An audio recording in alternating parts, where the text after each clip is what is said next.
오늘은 제가 음악 이야기를 좀 먼저 좀 해볼까 합니다. 아실지 모르지만 제가 음악을 전공한 음악가입니다.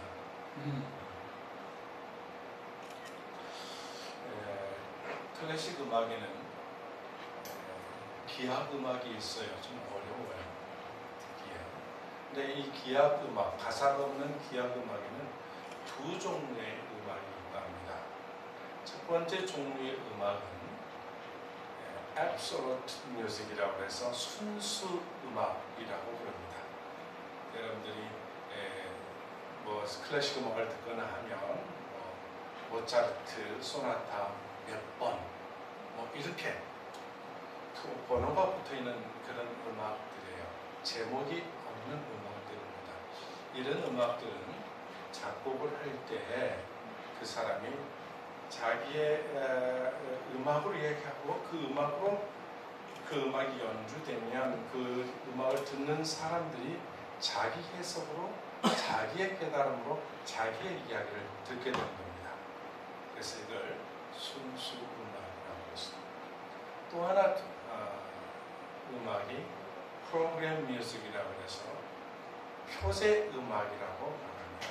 표제, 제목이 붙어있는 음악.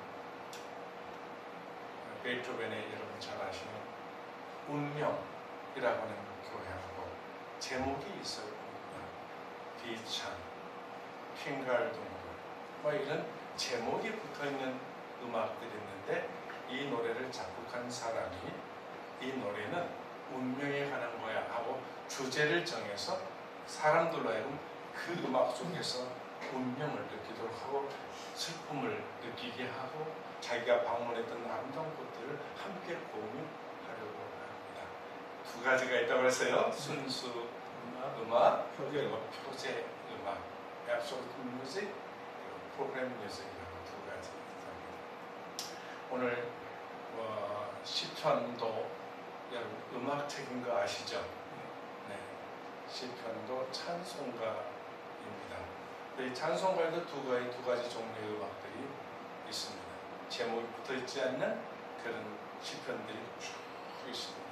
그건 읽는 사람이, 묵상하는 사람이 자기의 깨달음으로 그 말씀을 통해서 하나님을 만나도록 되어 있습니다.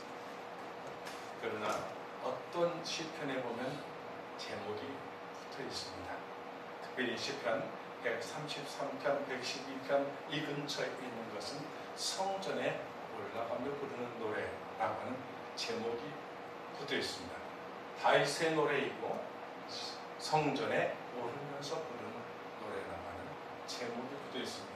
그러니까 이 시편 133편을 우리가 정확하게 이해하고 우리의 삶에 적용하기 위해서는 이 노래를 작곡한 다윗의 그리고 이 다윗이 이 노래를 통해서 우리에게 요구하고 있는 그 목적을 이해할 필요가 있답니다.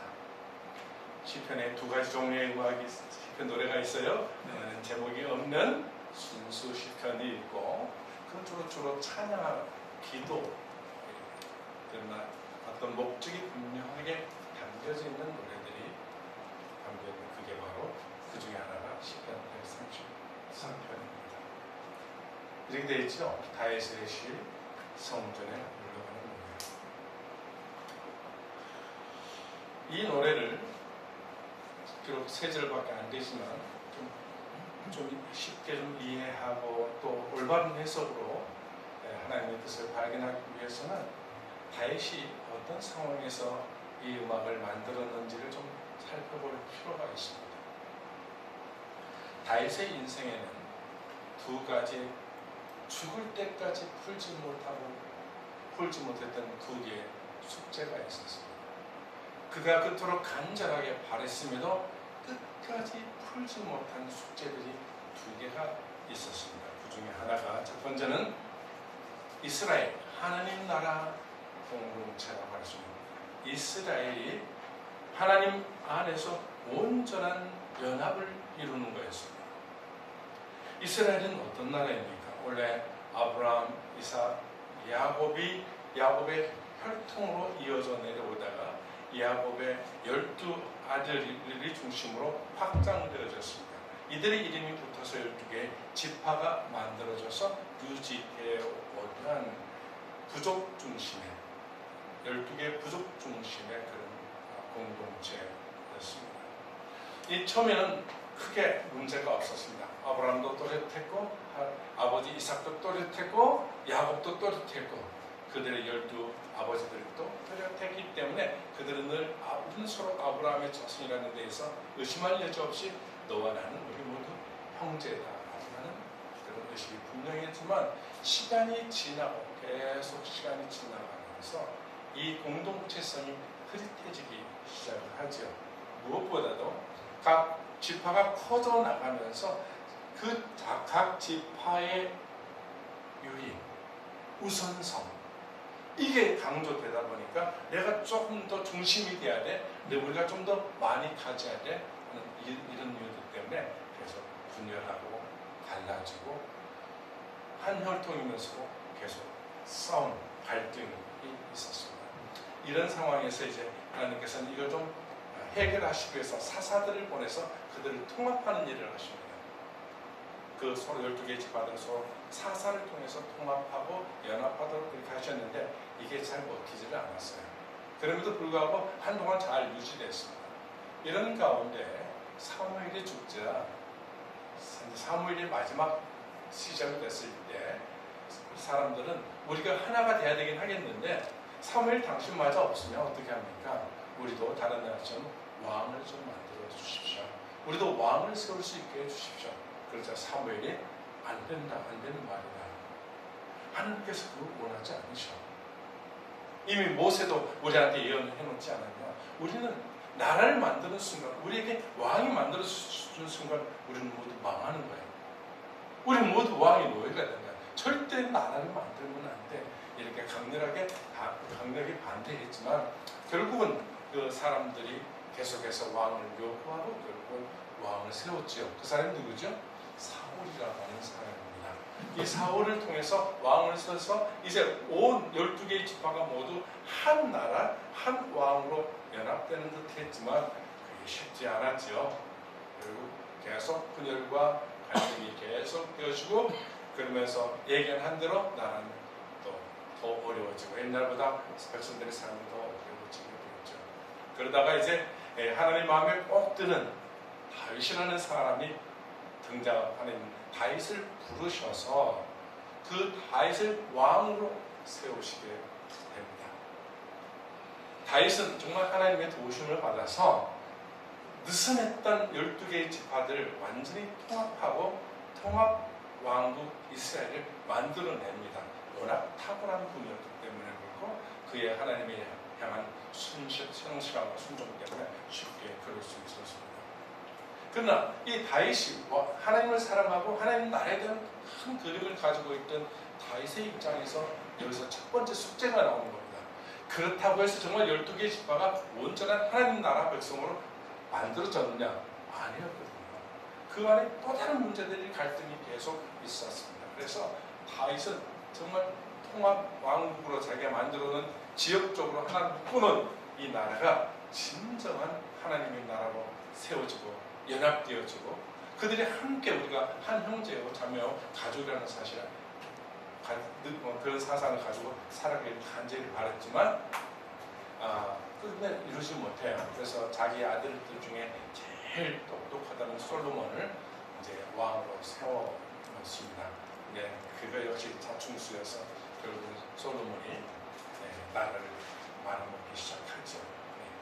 여튼 그래서 다윗의 첫 번째 숙제는 정말 그 마음속에 그리고 사모하는 진정한 하나님 나라 공동체가 온전한 연합체를 못 이루었다는 거예요. 두 번째 다윗에게 있어서 큰 숙제 하나는 가정사입니다. 가정사. 다윗은 정말 다윗까지 이래서 참 실망스럽긴 한데 어쩌습니까? 다윗에게는 여러 아내들이 있었습니다. 첫 번째 아내 사울의 딸이었던 미갈이 있었죠. 다윗이 등극하려고 하는 그 시점에 가장 강렬하게 반대했던 부자 나발의 아내 여러분 아비가일이라고 들어보셨죠? 아비가일. 누구요? 또 자기의 가장 충성스러웠던 우리아 장군의 아내 바세바. 총 9명의 와이프가 있었습니다. 그리고 19명의 아들들이 있었어요. 아들들만 19명이에요. 왜 뭐 우리나라 속담도 있잖아요. 바람 잦은 날에 가지가 계속 움직이는 것처럼 정말 왕의 자식들 그다음 하여튼 계속 문제투성이었어요. 그래서 어떤 문제였는지 몇 가지만 좀 소개해드리면, 저 장남 암몬은 자기 배다른 여동생 다말을 보호했죠.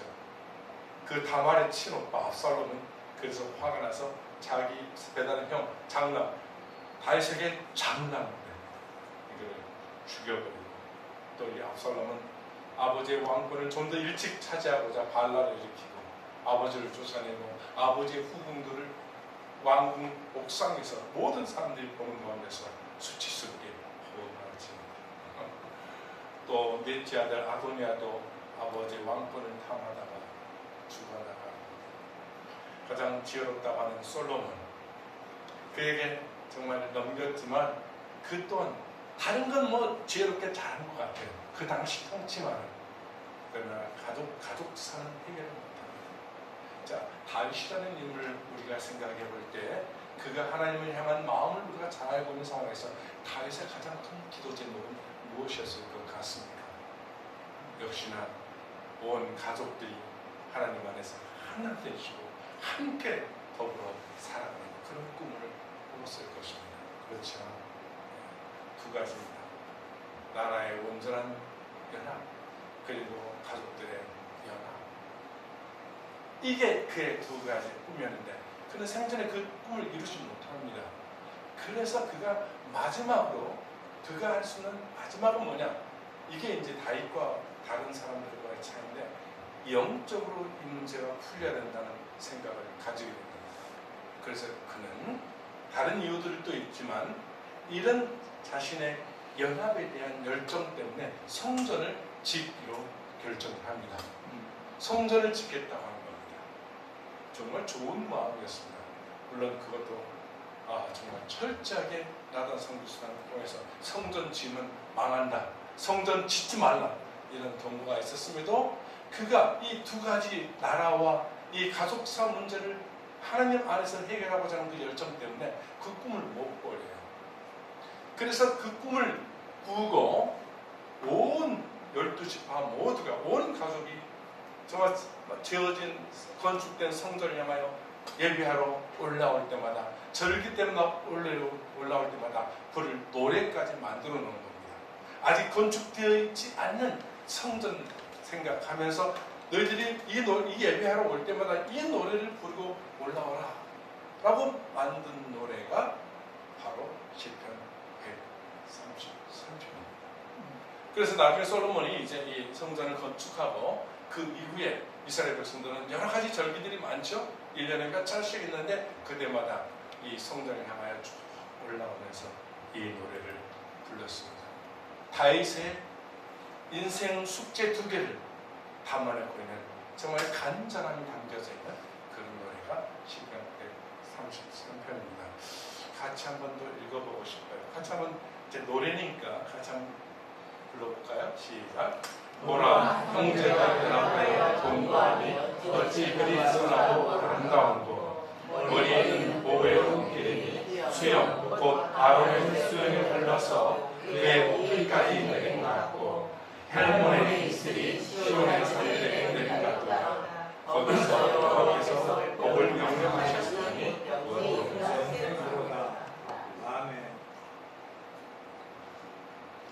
다윗의 소원이 좀 느껴지십니까? 네. 이제 이 노래 속에 다윗의 인생 숙제가 보입니까? 그의 소원이 형제가 연합하여 동거하는 것이다.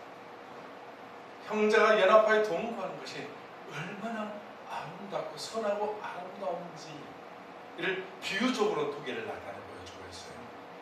어떤 모습일까? 여기 지금 비유적으로 두 개가 있는데 2절에 보면 머리에 있는 보배로운 기름이 수염꽃 아론의 수염에 흘러서 그의 어깨까지 내림갔더라. 선하고 아름다운 모습 이렇게 표현했어요. 제가 챗 GPT에게 그림 하나 그려달라고 했어요. 2절 주고 한번 보여주실래요? 챗 GPT가 만든 겁니다. 잘 그렸죠? 아름다운지는 잘 모르겠어요. 여튼 두 번째 그는 형제가 연합하고 동거하는 것이 얼마나 아름다운 것인지를 3절에서 이렇게 표현합니다. 3절을 읽어보면 이렇게 되어 있죠. 혈몬의 이슬이 시온의 산들에 내림 가구가. 저도 이것도 챗 GPT로 제가 그려봤어요. 저게 혈몬산이에요. 챗 GPT가 잘 그리더라고요. 사실은 저희는 이제 이스라엘에 가 있으면서 헬몬산을 여러 번 봤어요. 근데 지금 시편 133편에서 형제가 연합하고 동거하는 것이 어찌 선하고 아름다운 거 하는 그 정도로 아름답게 느껴지지는 않았어요. 사실. 또 생각해 보세요. 제사장 머리에 기름 부어가지고 아론은 이게 뭐 아름답습니까? 아주 낯선 그런 비유인데 사실은 다윗이라고 하는 이 영적인 사람 눈에는 이보다 더 아름다운 게 없었던 거예요. 그래서 형제의 연합과 동거가 아름답고 영적인 비유를 드렸는데 이런 겁니다. 우리가 예배에 왔는데 성령께서 이곳에 기름 부으심이 쭉 많이 내리고 그리고 우리 모두가 그 성령의 임재하심과 하나님의 임재하심 속에서 모두가 하나 되어 있는 모습. 여러분 예배 속에서 가끔 그런 것들을 경험해 볼 수 있고 이보다 더 사실은 아름다운 건 없어요. 우리가 어떤 경우에도 잘 눈물을 안 흘리지만 예배에 가서는 그 주의 임재하심 때문에 우리가 얼마나 자주 눈물을 흘립니까? 아름답기 때문에. 네, 또 이 헐몬산에 가보면요, 거기서 이건 뭐냐면 하나님의 임재 아래서 정말 예배당 그 성전 거기서부터 헐몬산에서부터 시작되는 작은 물방울 하나하나가 무엇을 이루냐면 단이라는 곳에 가면 헐몬산에서 한 30km 떨어진 곳이 단이라고 있어요. 그 단에 가면 거기서 생수가 솟아나와요. 끊임없이 1년 365일 엄청난 양의 물이 막 흘러나와요. 거기 가면 뭐 그게 아마 낙원이었어요. 에덴 동산이었다 할 정도로 물이 나와. 그 물이 막 흘러서 갈릴리를 넘치고 갈릴리를 지나서 요단강을 지나서 예루살렘까지 가서 예루살렘 성전 밑에서 물이 흘러나와서 그 물이 가버나움으로 들어가고 엄청난 그런 생명이 그곳에서 비롯되는데 그게 무엇으로 비롯되느냐면 헬몬산 나무도 없어요. 거기에 내려진 이슬 때문에 그런 거예요. 이슬들이 이스라엘에 가면 얼마나 아름다운지 모릅니다. 우리가 생각할 때 거기는 삭막한 것밖에 안 봤을지 모르지만 적과 꿀이 흐르는 땅이라는 게 맞아요. 실제 가보면 알아요. 그게 어디서부터 비롯됐냐면 작은 이슬방울들에서부터 시작됩니다. 이걸 알고 있는 다윗의 눈에 형제가 연합하여 동거하는 모습이 이슬방울처럼 생명력 있는 아름다움으로 보이지 않았겠어요? 그렇죠. 형제 연합함이 그렇게 아름답다라고 합니다. 근데 그 아름다움 때문에 그런지 하나님께서는 형제가 연합하여 동거하는 것을 뭐라고 말했냐면 선하고 아름답다. 이 두 가지 형용사를 선하고 아름답다라고 해놨어요. 이걸 영어로 보면 이렇게 돼 있어요. How good, how pleasant 있어요.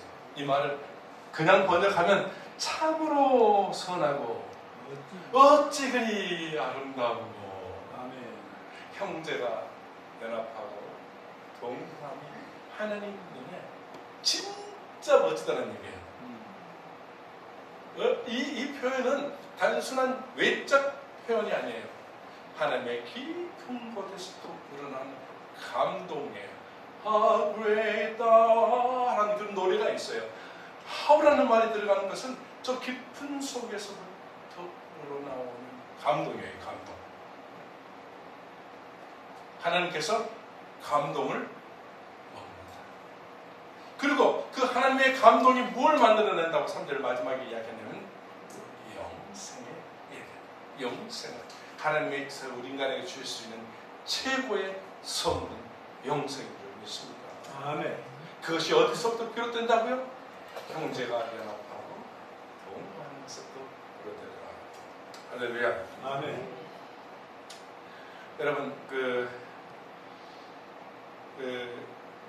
여기서 그렇다면 감동, 저기 연합과 감동이라고 두 단어가 유사한 단어인데 이것이 어떤 차이인지 조금 설명할 필요가 있겠어요.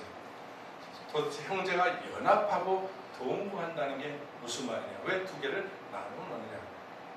이렇게 했는데 이 히브리 원문 성경에 보면 연합이라는 말이 야하드라고 되어 있어요. 야하드라는 말은 마음과 뜻이 하나가 되는 영적 상태를 말하는 거예요. 우리가 진정으로 연합됐다고 한다면 우리가 마음과 뜻이 하나로 연합되어진 뜻이에요. 그래서 빌립보서 2장 2절 말씀이 같은 사랑을 가지고 같은 뜻을 합하며 한 마음을 품으라 할 때 같은 뜻, 같은 마음, 한 뜻을 모으라. 이게 바로 연합의 의미인 겁니다.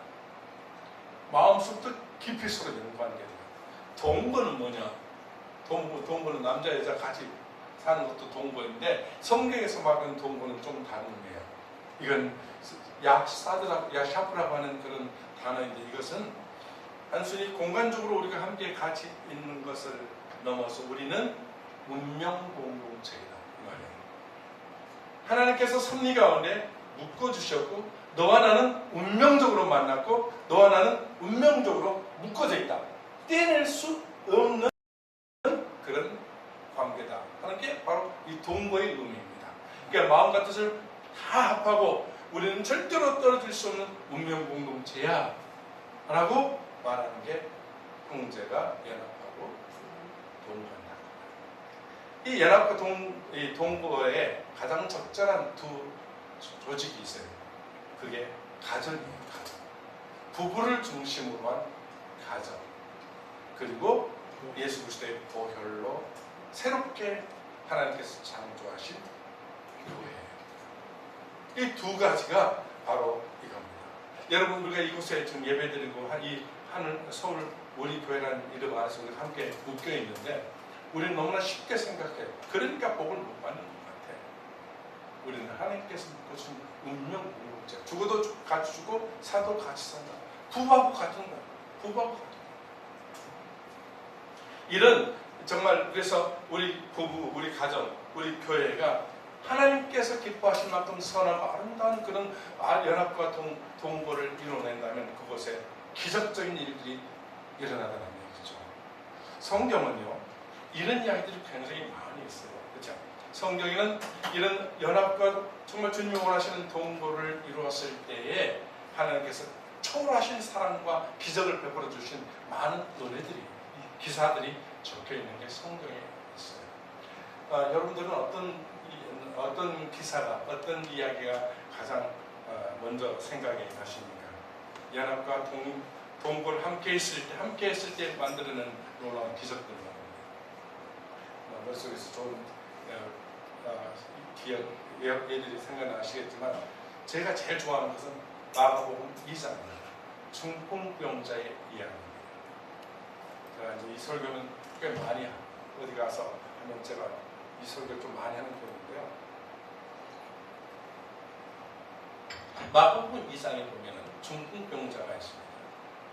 근데 예수님께서 가버나움에 집에 오셔서 설교하신다니까 많은 사람들이 몰려들어서 집 안팎으로 인사이례를 이루고 있었을 때 어떤 네 사람이 중풍병자 하나를 들것에 실어가지고 와가지고 사람이 많아서 들어올 수 있으니까 지붕 위로 올라가서 지붕을 뜯어내서 달아내리죠.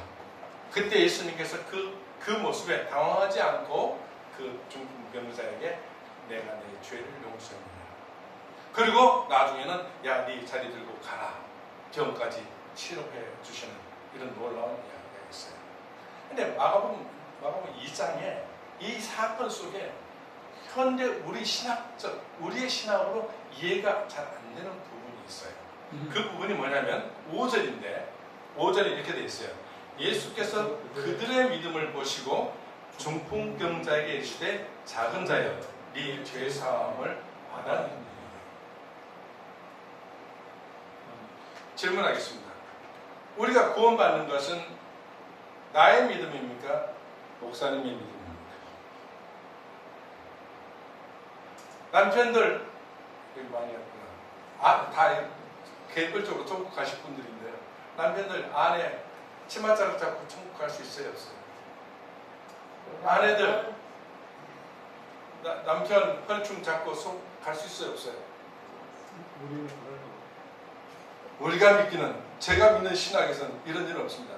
모든 사람은 각자가 믿음을 고백하고 자기의 믿음으로 예수님을 영접하고 자기의 믿음을 통해서 천국 가고 영생을 얻게 되어 있어요. 그런데 지금 예수님께서 그 중풍병자를 데려온 4사람을 향하여 그들의 믿음을 보시다고 했거든요. 그리고 이 중풍병자를 고쳐내신 거예요. 이게 그럼 예수님께서 뭔가 잘못하신 건가요? 우리가 잘못 믿고 있는 건가요? 천주교에서 말하고 있는 죽은 사람들을 위해서 누군가를 위해서 막 기도하면 거기서 뭐 일어나는 그런 교리가 맞는 건가요? 이렇게 의문해 볼 수 있어요. 이 부분이 늘 숙제가 될 수 있거든요. 정말 과연 그럴까요? 아니요. 믿음은, 구원받는 믿음은 개인의 믿음이 맞습니다. 그런데 그 교리를 만드신 분이 누구냐? 이런 방법을, 이걸 채택하신 분이 누구냐? 이렇게 천국 가게 하신 분이 누구냐면 하나님이십니다. 하나님이시기 때문에 하나님은 그 교리를 초월하실 수 있어요. 저는 이 본문에서 예수 그리스도께서 이 4사람의 이런 믿음적인 행동을 보시며 감동해서 교리를 초월한 그런 은혜를 베풀어 주십니다. 이게 기적이라는 거죠. 가끔 그러더라고요. 감동받으면 아무 소용이 없어. 다 통과해. 뭐든지 다 알 수 있어요. 굉장하거든요. 이 사람이 마음이 움직여 버리면요, 뭐든지 할 수 있더라고요. 있는 것도 다 줘버릴 수 있고, 하여튼 그래요. 법이니 또 원칙이니 하는 것들이 모두 초월할 수 있더라는 얘기입니다.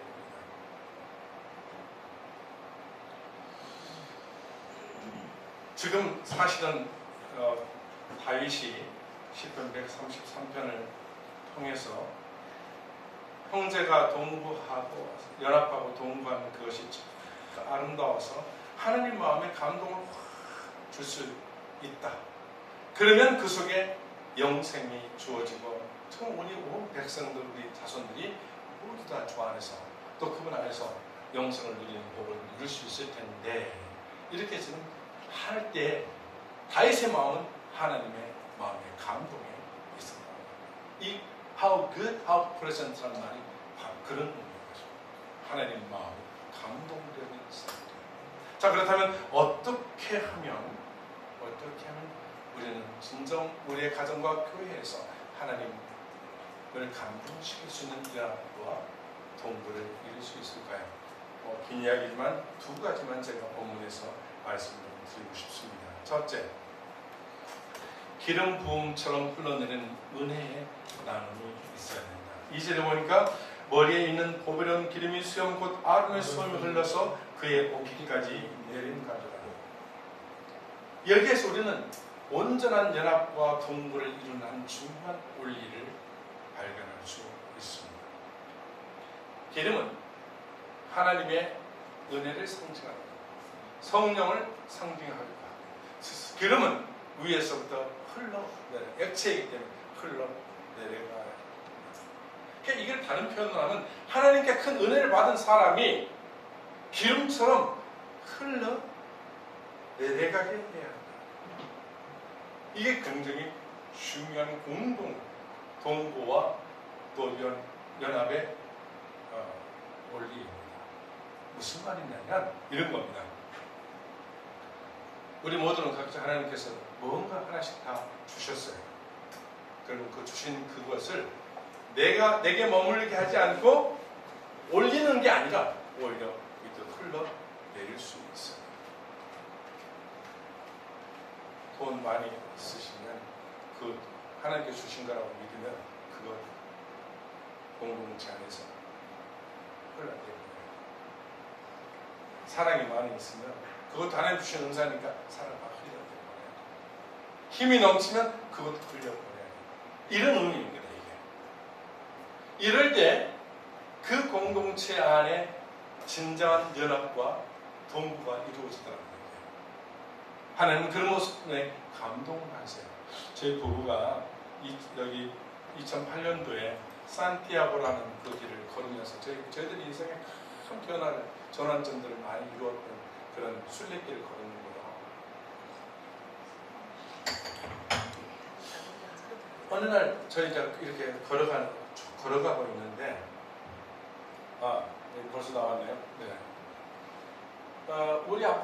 우리랑 거의 이 사람들하고 우리가 며칠을 같이 걷게 되었어요.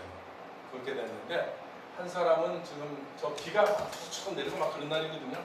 근데 선글라스를 썼네요. 네, 그리고 또 한 사람, 두 사람이 이렇게 걸어가요.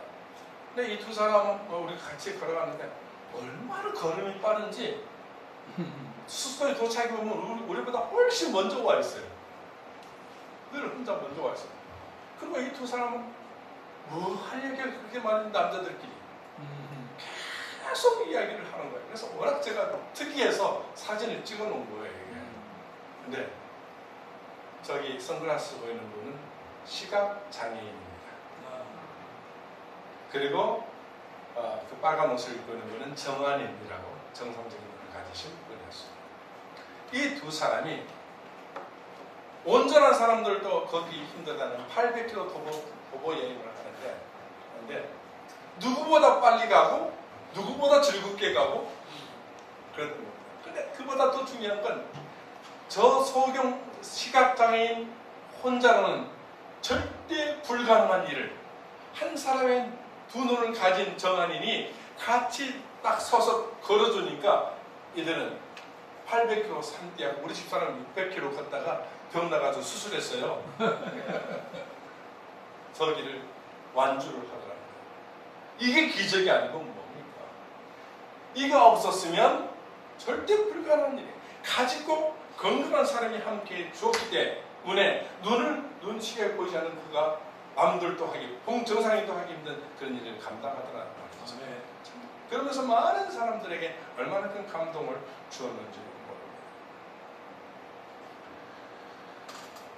멋지지 않아요? 멋져요. 네.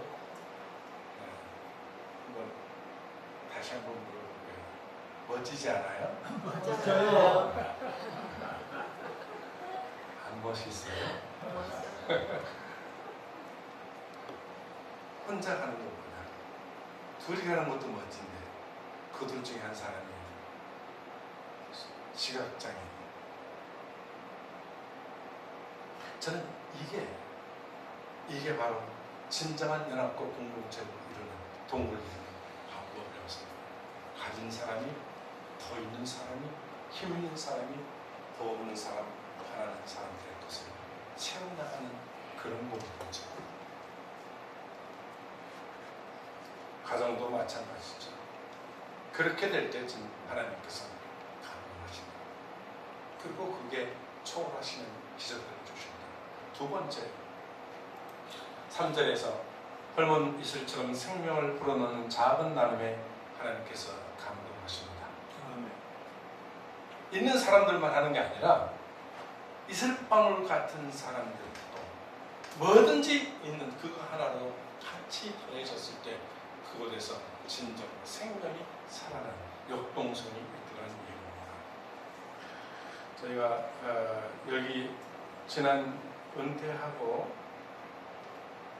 3개월 동안 미국에 저희 아들 집에 있다 왔어요. 우리 아들이 다니는 한인교회에 좀 사정이 있어서 주일 아침 예배를 오후로 이렇게 옮겼어요. 그래서 오전 시간이 비어서 평생 주일날 아침에 교회 가는 습관 때문에 우리 부부는 그냥 우리 아이들 사는 집 옆에 근처에 미국 교회 하나가 있더라고요. 그래서 미국 교회를 저희 부부가 같이 가게 됐어요. 예배 다니러 들어갔더니 사이즈가 좀 있고 좀 굉장히 역동적이고 강의 설교도 아주 강하고 그래서 굉장히 역동적인 그런 교회였는데 갔더니 우리를 다들 반갑게 맞아주더라고요.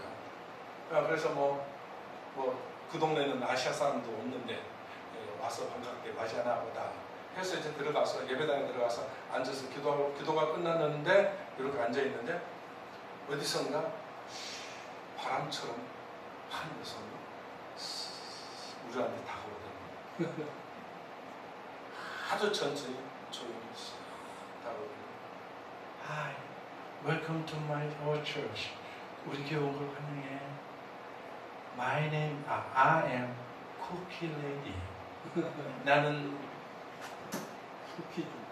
과자부 쓰레기 아줌마야. 이런 Cookie Lady. 그러면서 이렇게 작은 쿠키 하나를 저희들에게 주었습니다. 굉장히 당황스러웠어요. 그러면서도 이상했어요. 한 번도 그런 경험을 해본 적이 없거든요. 막 찬송도 부르고 그런 거 있는데 갑자기 나타나서 쿠키를 주니까 신기했어요. 그리고는 싹 오더니 바람처럼 사라지더라고요. 다음 주를 갔더니 또 그 여성이 우리에게 이렇게 오더니 하이 하고 또 와서는 쿠키 하나를 다 주면서 하는 거예요. 그러더니 우리만 주는 거 했더니 아니야. 다른 사람들도 줘. 막 찬송 부르고 예배가 진행되는 중간에 그런 일을 하고 있는 거예요.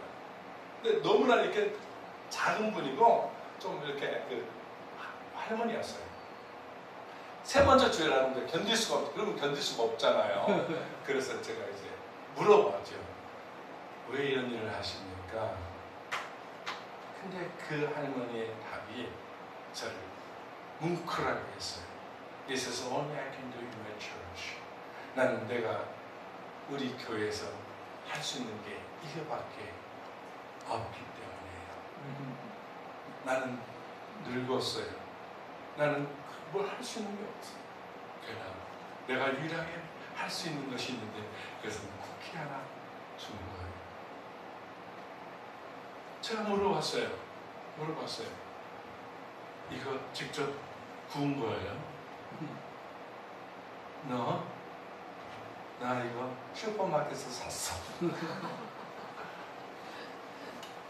매주일 아침에 슈퍼마켓 가서 작은 쿠키 몇 개를 사가지고 교회에 와서 교인들에게 새로운 사람이 있으면 쓱 가서 저는 그 교회의 역동성을 여기에서 발견한 거예요. 그 교회가 그게 건강함을 그 교회가 그렇게 기쁨의 공동체인 것을 여기에서 발견한 거예요. 위대한 일 아니었어요. 큰 일 아니었어요. 아주 작은 일이었어요. 쿠키 사다가 정말 받는 사람도 있고 안 받는 사람도 있고 상관없어요. 내가 이 공동체 안에서 내가 뭔가 할 수 이게 진정한 연합과 공동체를 이루는 방법이에요. 대단한 일을 하고 하지 맙시다. 가정에서 내가 교회에서 내가 할 수 있는 그 정도만 하면 돼. 이런 생각을 하게 되는 겁니다. 멋지지 않습니까? 맞아요. 멋지죠? 네. 다음 주도 쿠키 사오시고 영어는 한 자리 배우셔야 돼요. I'm cookie lady.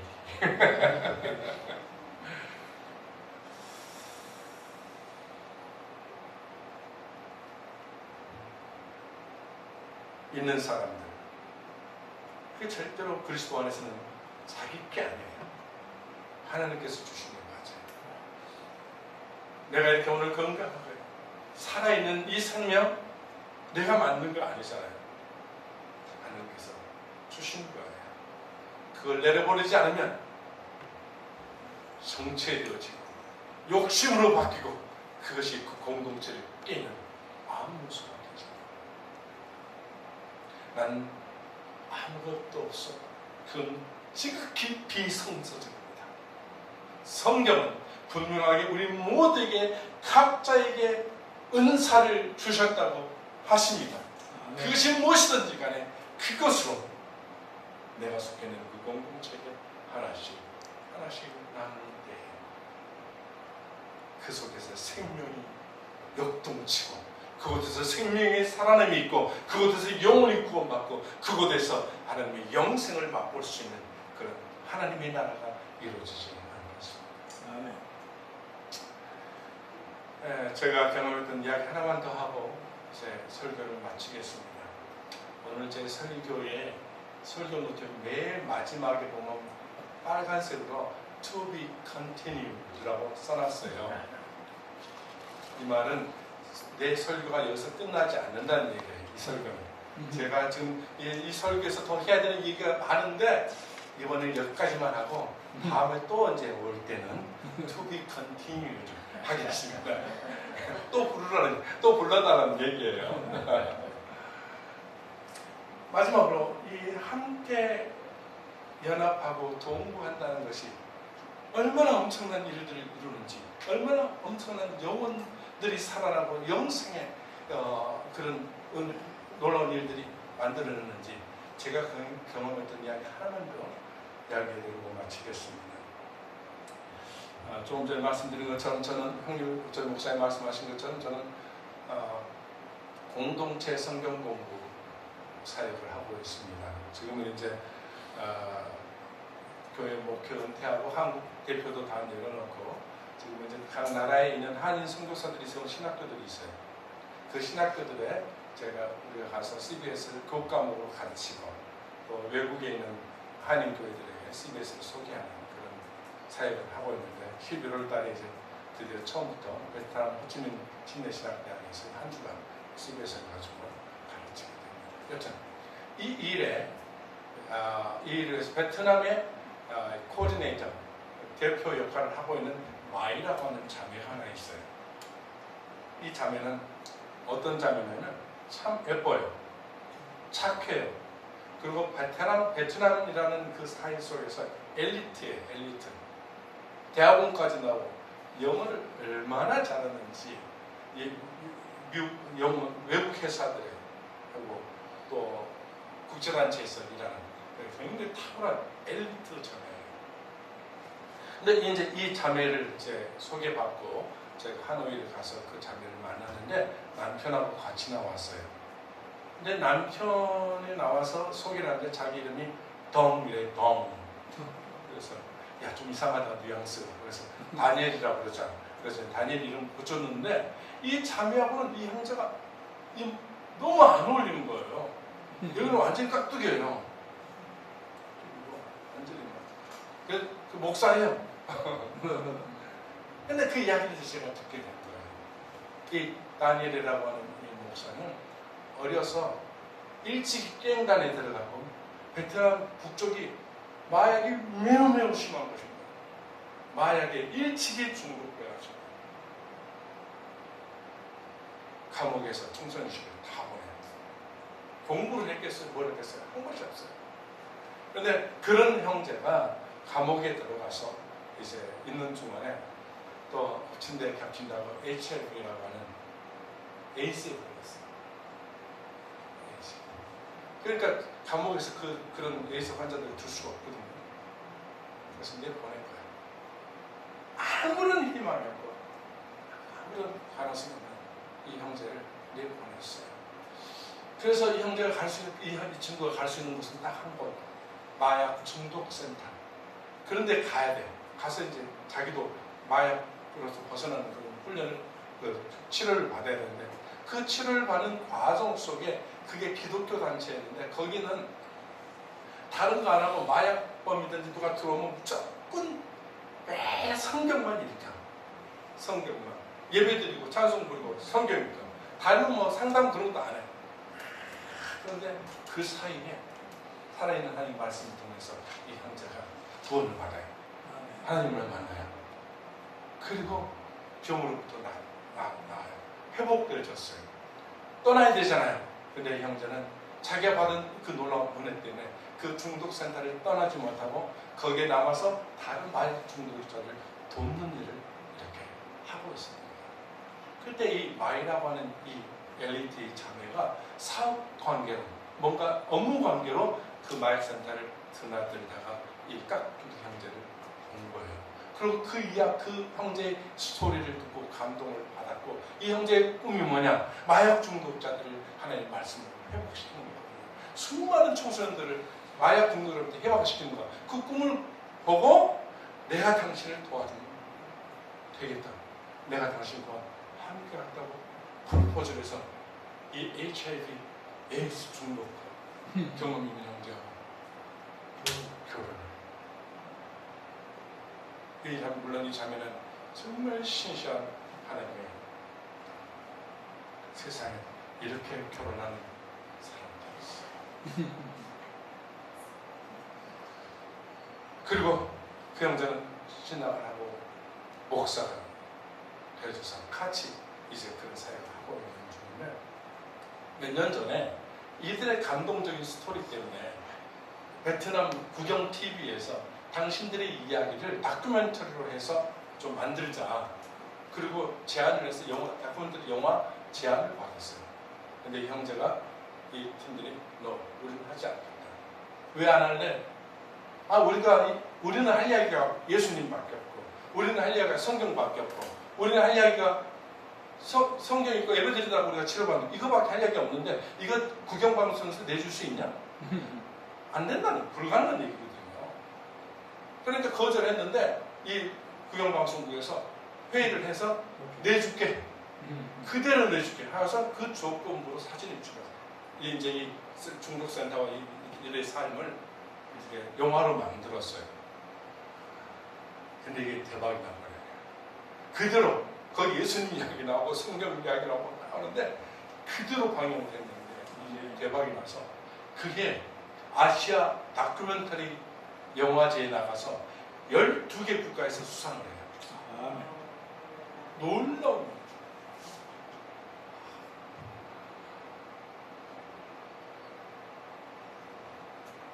사진 한번 보여드릴게요. 이 보이네. 벌써 나오네. 이 형제네. 깍두기처럼 생겼죠. 이쁜 딸도 셋이나 낳았어요. 이게 기적이 아닙니까? 그렇죠. 무엇이 이런 기적들을 만드는 거예요? 무엇이 정말 그냥 마약 중독자, 에이즈 환자로 죽어버리고 수밖에 없는 이 형제가 수많은 마약 중독자들과 베트남이라는 그 나라에 이런 엄청난 영향력을 미칠 수 있었겠습니까? 한 자매의 연합함과 동복함이 만들어낸 생명의 영생의 기적입니다. 사랑하는 성도 여러분, 같이 삽시다. 그렇다면 좀 나가야 돼요. 뭐든지 같이 삽시다. 그러려면 내가 할 수 있는 일들 이슬 같을지라도 이슬방울 같을지라도 그것을 내 공동체와 가정을 위해서 수원하며 시작합니다. 그리고 그곳에서 하나님 놀라운 영광이 하나님 놀라운 생명의 살으심이 있는 줄 믿습니다. 아멘. To be continued.